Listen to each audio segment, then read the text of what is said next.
Ngeri, diteror gegara bela Brigadir J. Martin Simanjuntak diwanti-wanti sampai minta anak istri ngungsi ke Prancis.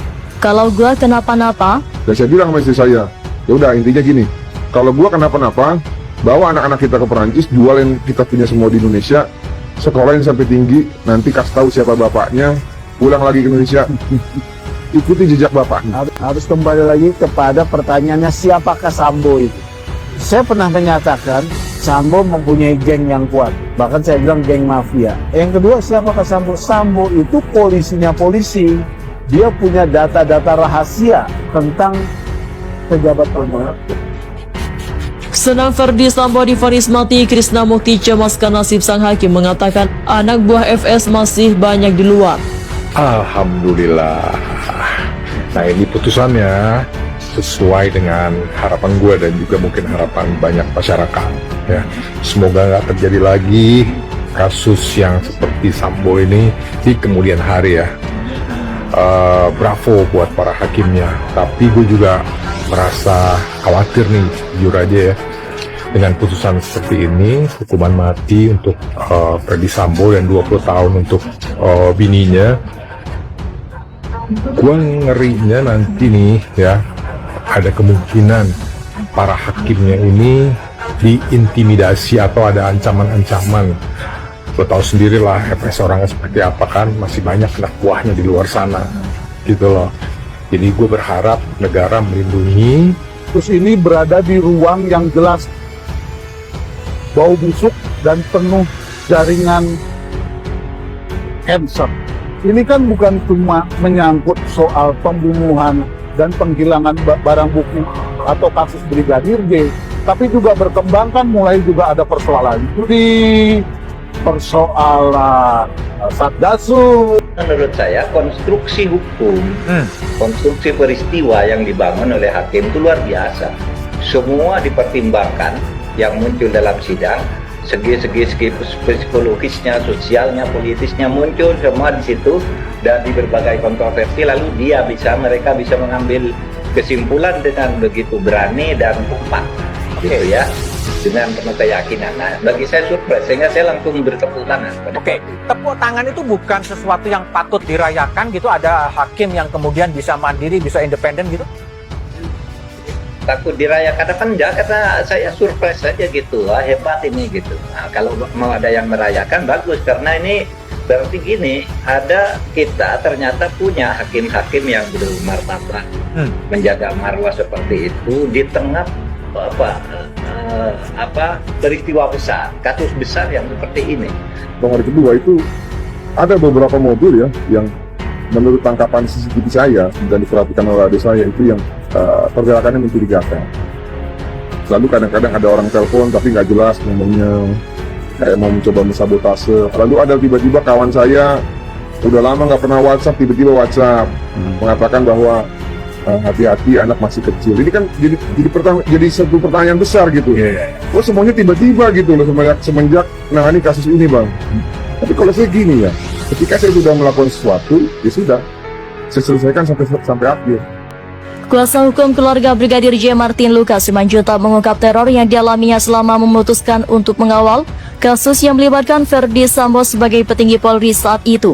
Martin mengungkapkan, di sekitar rumahnya sempat ada mobil yang mencurigakan, telepon tidak jelas hingga WhatsApp dari rekan lama yang memberikan peringatan kepadanya untuk berhati-hati. Hari pertama atau hari kedua tuh ada beberapa mobil yang menurut tangkapan CCTV saya dan diperhatikan oleh adik saya itu pergerakannya mencurigakan. Saya ingin menyimpulkan bahwa tidak hanya output atau produk akhir dari persidangan ini saja yang memuaskan publik, tapi proses persidangannya pun itu ternyata menghilangkan dahaga publik akan proses penegakan hukum yang sempurna. Kita pernah singgung, ada catatan-catatan indah, ada momen-momen spektakuler di persidangan pidana ini yang tampaknya tidak berlangsung di ruang-ruang persidangan pidana lainnya. Mulai dari bertemunya secara langsung antara terdakwa dengan korban atau keluarga korban, diberikannya kesempatan selapang-lapangnya bagi keluarga korban untuk marah di ruang sidang, tanpa kemudian dicap melakukan contempt of court. Kemudian juga Lepas apakah dicatat atau tidak oleh panitera, namun faktanya momen bersimpunya Richard Eliezer itu juga berlangsung. Itu kan pendekatan-pendekatan yang sangat-sangat jarang, untuk tidak mengatakan tidak pernah kita saksikan di ruang persidangan pidana lainnya. Betul. Kenapa? Ya, Karena proses penegakan hukum, terutama proses persidangan itu kan harus memenuhi 3 sifat. Iya. Dia harus cepat, dia harus sederhana, dia harus murah. Cepat, sederhana, Karena catatan-catatan spektakuler yang saya sebut tadi itu kan membuat persidangan menjadi tidak murah. Karena juga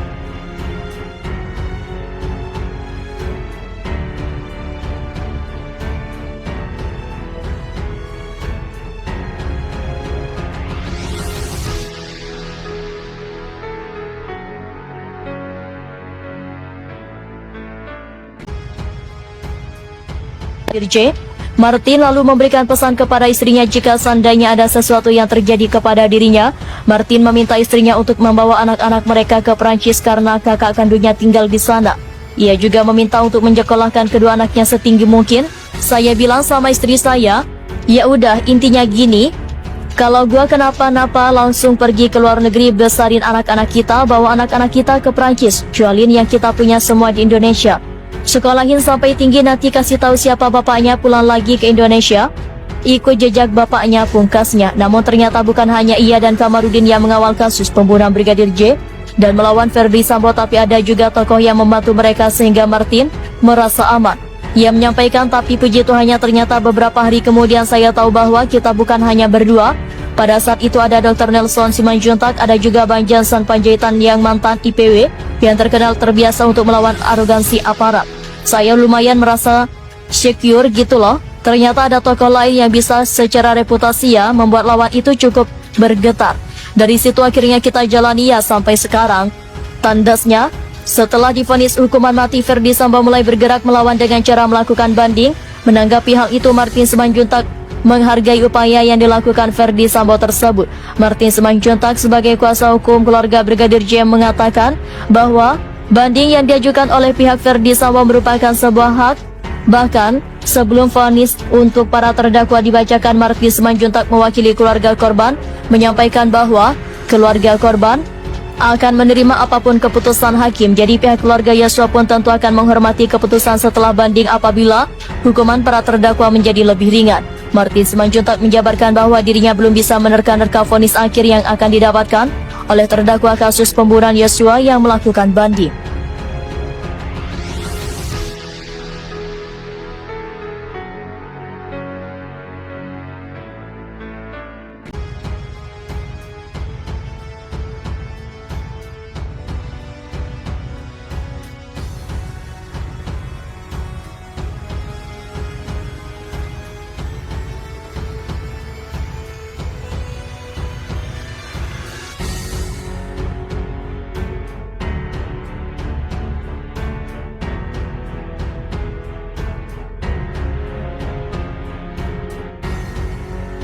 Sebagai petinggi Polri saat itu, Martin mengungkapkan di sekitar rumahnya sempat ada mobil yang mencurigakan, telepon tidak jelas hingga WhatsApp dari rekan lama yang memberikan peringatan kepadanya untuk berhati-hati.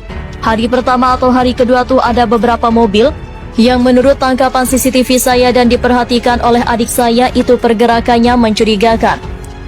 Lalu kadang-kadang ada orang telepon tapi nggak jelas ngomongnya, kayak mau mencoba menyabotase. Ucapnya dikutip Publish.id dari kanal YouTube Zulfalindan Unpacking Indonesia yang videonya diunggah pada Senin 20 Februari 2023. Ia melanjutkan, lalu ada tiba-tiba kawan saya sudah lama gak pernah WhatsApp, tiba-tiba WhatsApp mengatakan bahwa hati-hati anak masih kecil. Ini kan jadi satu pertanyaan besar, kok semuanya tiba-tiba gitu semenjak menangani kasus ini. Namun Martin berprinsip bahwa dirinya harus menyelesaikan sesuatu sampai akhir. Jika sudah memulainya untuk melakukan hal itu, yang kemudian menceritakan awal mula menjadi pengacara keluarga Brigadir J.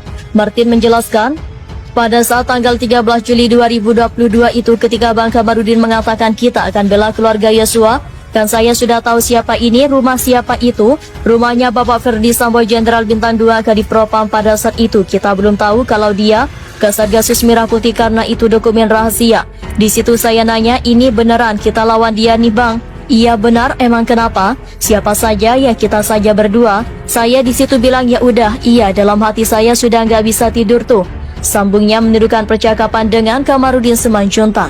Martin kemudian berdiskusi dengan istrinya untuk memastikan dirinya akan bergabung dengan kasus tersebut atau tidak. Terlebih menangani kasus pembunuhan Brigadir J dilakukan tanpa adanya bayaran. Setelah berpikir selama sehari, akhirnya sang istri mempersilahkannya untuk mengambil kasus kematian Brigadir J. Martin lalu memberikan pesan kepada istrinya jika seandainya ada sesuatu yang terjadi kepada dirinya. Martin meminta istrinya untuk membawa anak-anak mereka ke Perancis karena kakak kandungnya tinggal di sana.